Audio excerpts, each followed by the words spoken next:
Boa noite, é o Ponto Global nesta segunda-feira, onde uma vez mais Miguel Brito irá fazer uma radiografia dos principais assuntos que estão a acontecer a nível mundial e é a MBC TV uma vez mais na dianteira destes conteúdos, não só informativos relativamente a nacionais, mas também para percebermos o que é que está a acontecer na arena internacional, que de certa forma pode trazer consequências tanto positivas ou negativas para a Moçambique. Miguel Brito hoje vai fazer uma análise à visita do rei Carlos III a Washington.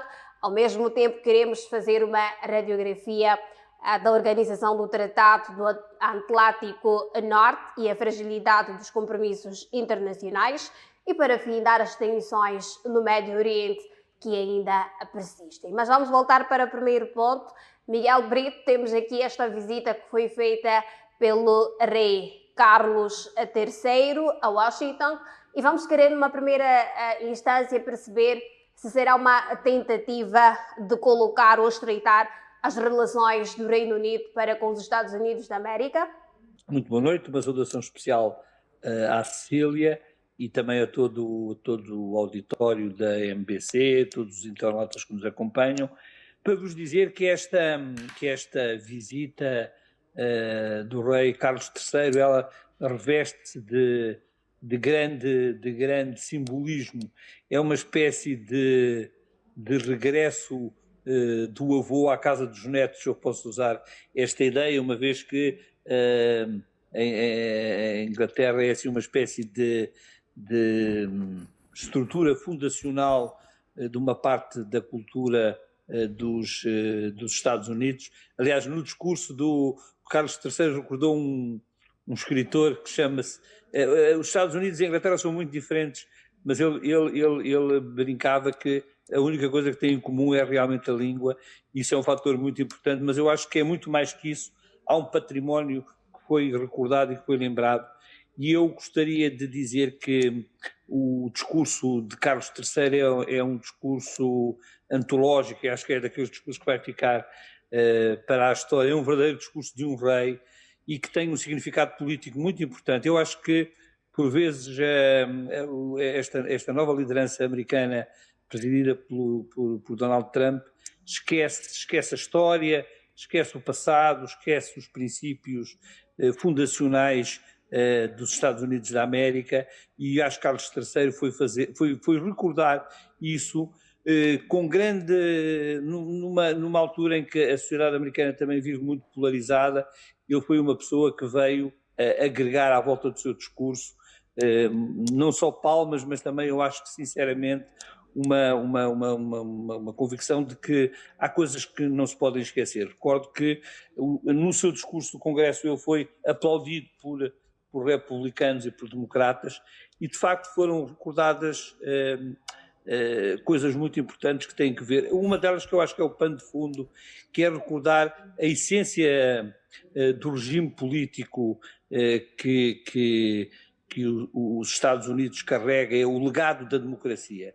E esse legado da democracia obriga a que as relações entre os Estados, sobretudo no que concerne às relações entre a Inglaterra e os Estados Unidos, mas estas relações interatlânticas vêm numa altura de grande instabilidade mundial, vêm a realçar o papel das instituições.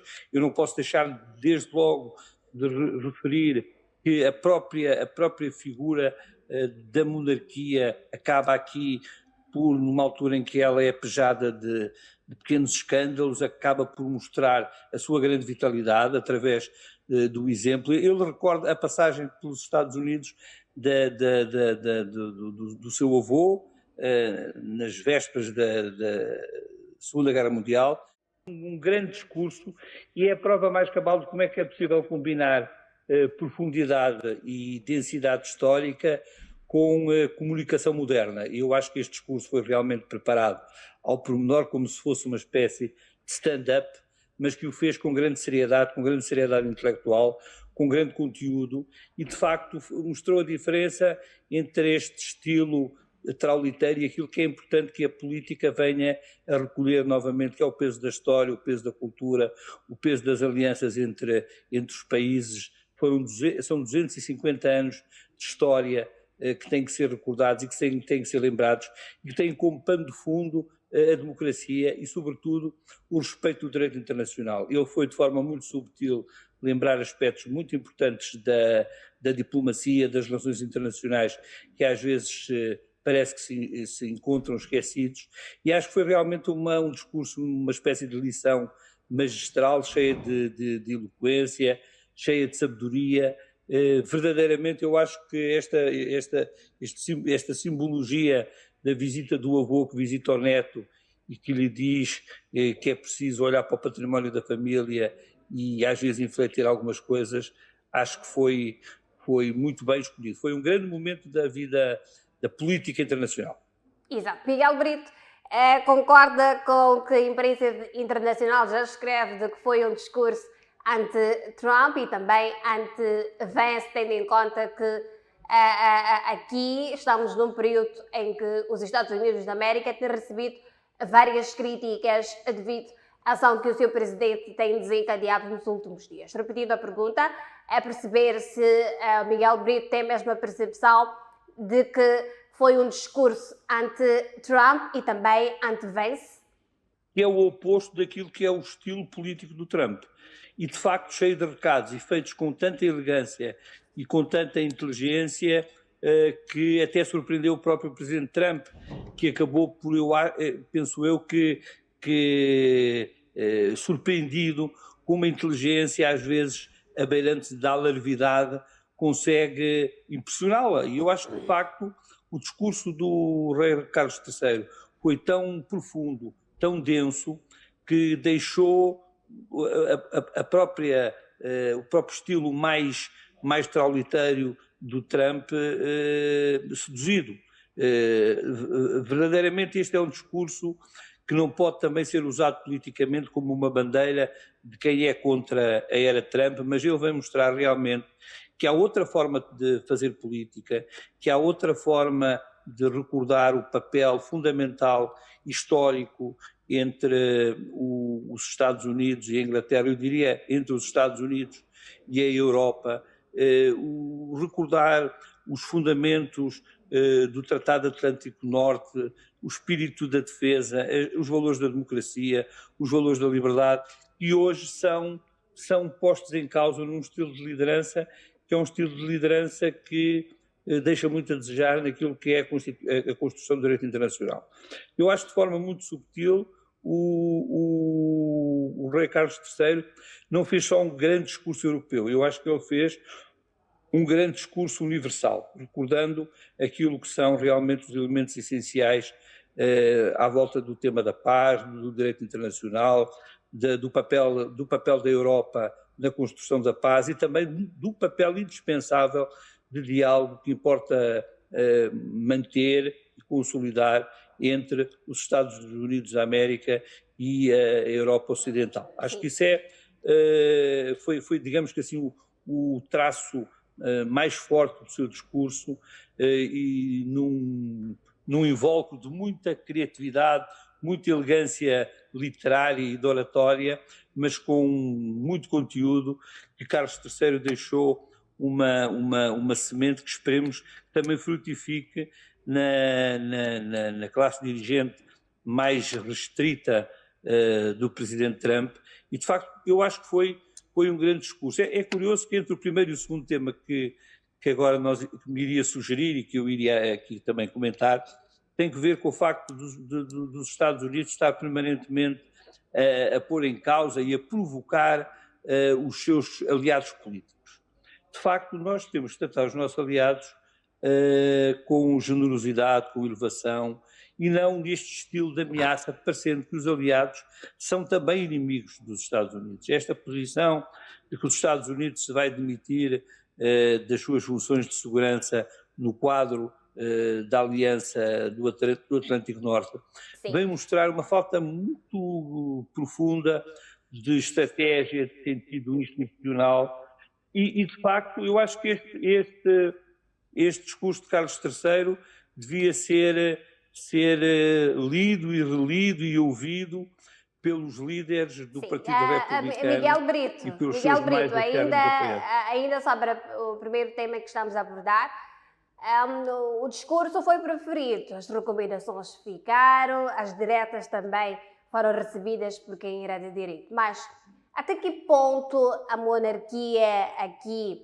a britânica acaba por desempenhar um papel predominante quando falamos da diplomacia global, tendo em conta que os tempos mudam, os tempos mudaram, temos agora uma mudança na ordem internacional. Até que ponto esse discurso pode efetivamente trazer mudanças quando falamos deste cenário de diplomacia global? Olha, eu acho que de facto, a monarquia, naquilo que são os seus aspectos mais importantes, os seus valores mais decisivos, acaba por trazer a este mundo de incerteza uma espécie de farol de segurança.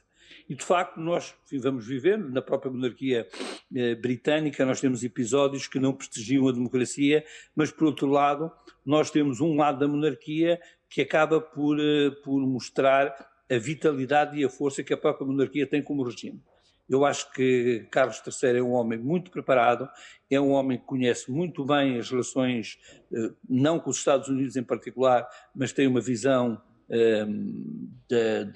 do mundo, uma visão global muito assertiva, muito fundada no direito, no institucionalismo, na serenidade. E eu acho que isto foi uma grande lição, porque de facto eu acho que o mundo moderno às vezes precisa de visitar a história.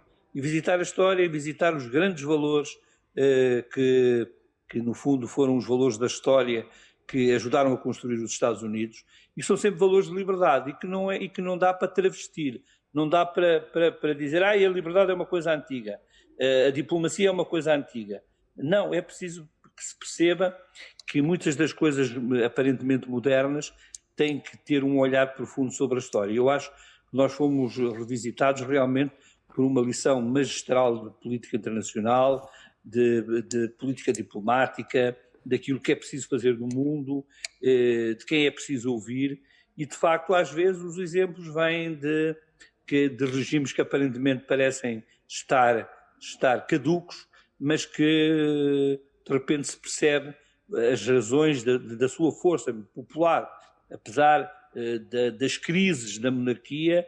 Eu acho que este foi um discurso que elevou muito a responsabilidade, o papel de Inglaterra como um líder mundial. Eu recordo que Trump tinha vindo a investir de forma até grosseira contra figuras importantes do Reino Unido e, no entanto, o rei esteve acima dessas querelas e soube, numa linguagem sábia, numa linguagem serena, construir pontes, e eu acho que isso é realmente o aspecto mais decisivo, que é aquilo que não acontece na política internacional. Exato. O presidente Trump é um político que, no exercício da sua ação, através das redes sociais, ele não faz pontes, ele explode pontes. E confunde aliados com inimigos. Exato. Miguel, vamos também seguir para outros... Vamos seguir para outro ponto. O tempo costuma não ser muito católico em televisão, mas olha que todos os três temas rondam para a mesma pessoa, que é Donald Trump, dos Estados Unidos da América. De seguida vamos falar da organização do Tratado do Atlântico Norte e as suas fragilidades dos compromissos internacionais. Olha, Donald Trump está a ameaçar a retirar tropas da Europa. O que isto pode configurar para questões de compromissos que os Estados Unidos da América têm no âmbito da OTAN?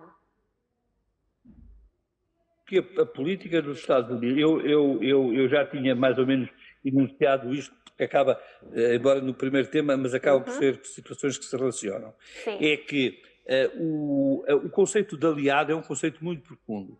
E o aliado é um aliado estratégico. Não é possível pensar na defesa dos valores da democracia, da liberdade, sem compreender a necessidade de uma aliança entre os Estados Unidos da América e a Europa.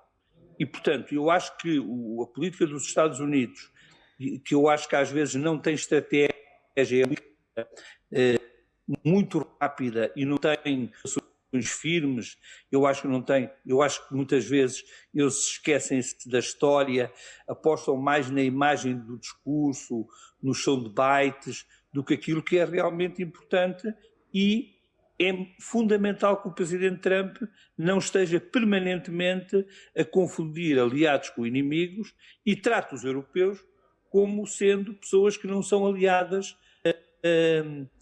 daquele que é o papel que se espera que os Estados Unidos da América venha a ter na nova ordem jurídica internacional. Eu acho que os Estados Unidos da América, enfim, os últimos parceiros que ele pode dispensar daquilo que é uma visão global da nova ordem política internacional são os europeus. E, portanto, fazê-lo, eu acho que revela uma grande falta de estratégia e uma grande falta de sentido político daquilo que realmente é importante garantir e assegurar na nova ordem internacional. Todos os países, os Estados da América não podem construir uma política internacional pelo dictato, pela imposição, pela decisão unilateral, fazendo com que os europeus acatem, sem discutir, todos os seus ditames. E, portanto, eu acho que a posição dele é uma posição que tem que ser construída na base do respeito pela integridade e soberania de cada um dos Estados, pela visão da política internacional e diplomática, e nós temos vindo a verificar que, de facto, a Europa vai tendo um discurso muito próprio, vincado e afirmado, e plural, porque a Europa também não fala uma só voz, o que é uma fragilidade, mas a sua diversidade é também uma força da Europa, é que a Europa realmente vai se posicionando em várias tonalidades, mas isso faz parte daquilo que eu acho que é o espírito europeu. Os Estados Unidos, naquilo que é o desenvolvimento da sua política diplomática, têm empurrado muitos países para os braços da China e para os braços da Rússia, e tem vindo, no concerto das relações entre os Estados Unidos e a Europa, a ter uma política desastrosa do ponto de vista daquilo que é a ação diplomática, provocando países como Itália, como Espanha, como Alemanha, e isso não parece acertado e não parece, sobretudo, que seja promissor para aquilo que são os valores que o Tratado da Aliança Norte do Atlântico tem em vista preservar. Eu recordo que é muito importante nós estarmos sempre também a perceber e a ter memória do papel dos Estados Unidos naquilo que é a conservação da paz, e eu recordo dos americanos no conflito dos Balcãs, que foi absolutamente para a consolidação da paz. E, de facto, as relações entre os Estados Unidos da América e a Europa têm que se desenrolar em harmonia e na busca de soluções políticas para assegurar os valores da democracia e da liberdade e para, sobretudo, serem aqui um elemento de defesa e também de centro crítico daquilo que são os direitos humanos, que é o regime democrático, que é a liberdade, que é, digamos, o grande legado político da Europa e eu diria também dos Estados Unidos. Eu não posso deixar de recordar que aquele congresso não me impressionou muito pelo facto de ter na sua plateia, essa história dos Estados Unidos é feita de multirracialidade, diversidade, pluralismo, e esse pluralismo tem que ser percebido pela liderança do atual titular destes cargos políticos. Eu fico muito impressionado com o discurso de Carlos III, porque realmente eu acho que se trata do mesmo código genético. A família, os valores foram transportados para o continente americano, têm a sua raiz na Inglaterra, onde a democracia se vive com a maior longevidade do mundo. Talvez o país com a democracia mais antiga do mundo é a Inglaterra, e esse foi o berço dos Estados Unidos. E nós esperemos que realmente o Trump e os seus líderes mais próximos saibam olhar para a história e saibam olhar para os retratos dos seus antepassados e honrar a liberdade e a democracia, que é também honrar os direitos e o respeito pelos países vizinhos, ainda culturalmente opostos a nós, mas que têm que ser respeitados e que se tem que promover permanentemente soluções e busca de paz e de respeito. Não basta. Eu também, uma nota, eu recordo que no discurso de Carlos III ele falou no pilar importante da cultura cristã, e a cultura cristã tem muitas responsabilidades, e às vezes a prática afasta-se muito dos valores essenciais que são proclamados. Que é sobre as tensões no Médio Oriente e a segurança energética global.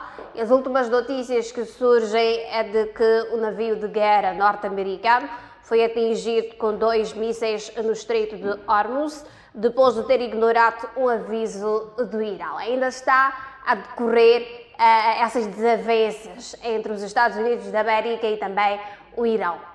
Eu acho que hoje, enfim, praticamente todos os analistas reconhecem que a posição dos Estados Unidos ao meter o dedo no vespeiro do Irão foi precipitado. Isto sem prejuízo da opinião que se possa ter sobre o regime político caduco do Irão e de violação de direitos humanos e de aspectos de segurança internacional que se colocam de financiamento a terrorismo e operações que merecem aqui algum tipo de ponderação. Todavia, eu acho que os Estados Unidos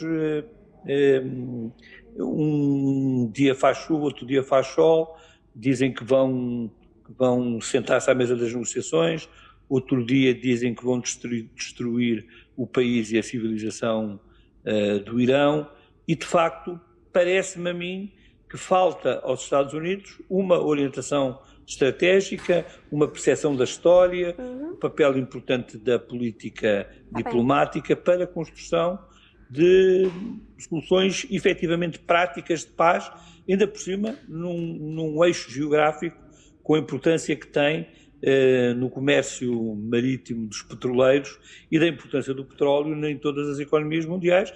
Portugal, por exemplo, é vítima e também, com certeza, a República de Moçambique sente essa consequência, que acho que é uma consequência sentida a nível mundial e que, obviamente, espera-se que venha a resultar de um processo de consolidação de paz e não destes episódios em que estão ali a medir forças, e o Irão já mostrou que tem capacidade militar para resistir e que não se vai vergar ao dictato do Presidente Trump.